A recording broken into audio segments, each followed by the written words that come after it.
through a park, a woman who was apparently running away from someone comes across a visually impaired person in front of her. She pushes him onto a bench next to where they were and starts kissing him, calling him my love and saying that she loved being with him. A policeman passes them, probably looking for a criminal.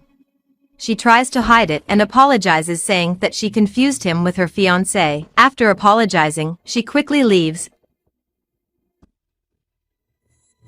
The next day, the same blind man is walking down another street when he is approached by a man who asks him to stop. At that moment, he starts checking his clothes to see if he had anything valuable, and after lifting his shirt he realizes that the disabled boy was hiding a cell phone. The blind man is scared, while the robber checks if in addition to his cell phone he also has some money. Suddenly, the same woman who had bumped into the blind man in the park appears and demands that the robber immediately return his cell phone.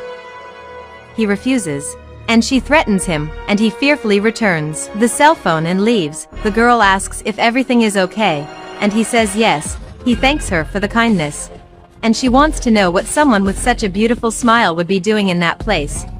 He says he was walking around the neighborhood, but before he even responds, someone arrives screaming for him, calling him Gustavo. It was his mother. She was nervous and wants to know about that woman and what she was doing with her son. Gustavo's mother says she doesn't want her son close to the unknown woman, and she scolds her son for going out alone, and pulls him by the arm. While he tries to say that she just wanted to help him, she again tells the woman not to get close to her son. Days later, during a walk in the park, the same girl comes running to him and says that his smile is beautiful. He thanks a little awkwardly, and she wants to know what happened for him to be answering her like that. He says his mother had told him she was a thief so he wouldn't trust her. She tries to explain herself and says she regretted what she did, and that she was willing to change, and that she even returned the stolen money, putting it in the person's car. He told her that he didn't understand why she had done that. It was then that she said that it all happened because she was going through a very difficult time and that her mother needed to buy medicine, but she had no money. He asks if she doesn't work, and she comments about how hard it has been to get a job, and she promised him that in 2 weeks she would get a job.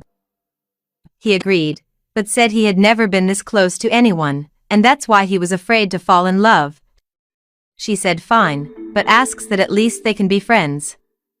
And she said she had a surprise for him, and taking a paper out of her pocket, asked him out. When leaving she said that from that moment on she was the one who would guide him. She took his arm and they started to walk. Sitting on a bench, she takes off his glasses, and he wanted to know why, and then, she said she would draw a picture of him. He is happy and asks if she really knew how to draw, and she replied that yes, and that it was something she liked to do.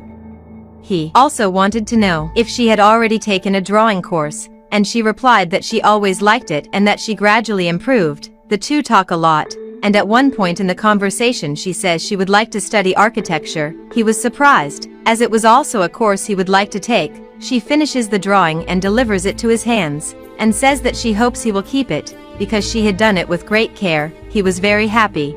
And then, she goes back to commenting on the beautiful smile he had. He thanked her again, and regrets not being able to see the drawing she had made. She is quite saddened by the situation, but to relax, she said that this could be taken in a positive way, because at least he wouldn't see how she had drawn him so ugly, so they laughed together. On another date, she asks him if the day was fun and he said yes. After that, she also wanted to know if he had kept the drawing she made. He says yes, that he had kept it in his house. She is worried that his mother would throw him away, but he claims that she wouldn't, and that he would have something to tell her. She was curious, so he said that her mother was talking to a specialist and that he had given him hope that he would see again. She was very happy, but worried. She wanted to know if he would go away, leaving her alone. He said no, it would be right there in the city. At that moment, she is saddened, saying that when he sees again, he will no longer care about her. He said no, that he will always want her around, and then, tenderly, he took her hands. Then she once again compliments your smile and gives you a kiss on the cheek. Arriving at her house, she runs out and hides behind the gate, because her mother suddenly appeared, annoyed. She wanted to know where he was and that she was worried. He apologizes and says he left for a walk. She calls him in, while the woman remains hidden behind the gate. Gustavo's mother became suspicious and then saw her hiding, and angrily said she would call the police if she insisted on staying close to her son.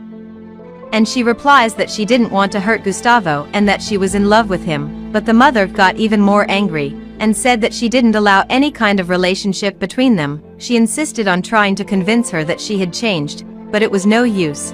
Gustavo's mother kept saying that if she didn't disappear, she would call the police, and that she was supposed to leave. But she kept insisting that she had changed and that she loved him. Gustavo's mother says that it is impossible for them to be together, and closes the gate in the woman's face, and furiously enters the house, and she very sadly leaves with her head down. The next day, she is faced with a scene that made her very sad. Gustavo's mother putting a suitcase inside a car, as if she was ready to go traveling with her son.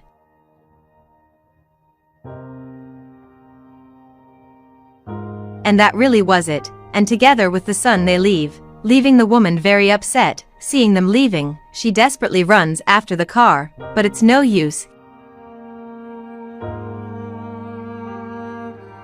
Years have passed, the same woman, but now a trained architect, goes to meet a client, who she would never have imagined who it would be. On her cell phone and with her head down, this client asks her to wait for him to resolve an issue before talking, and she can't believe what she's seeing, because years later, that visually impaired person who one day appeared in her life and then disappeared, was there in front of her again, and better, without any kind of disability. She excitedly says again how beautiful his smile was to see if he remembered about her, and he with that wide smile, knew right away who that architect was in front of him.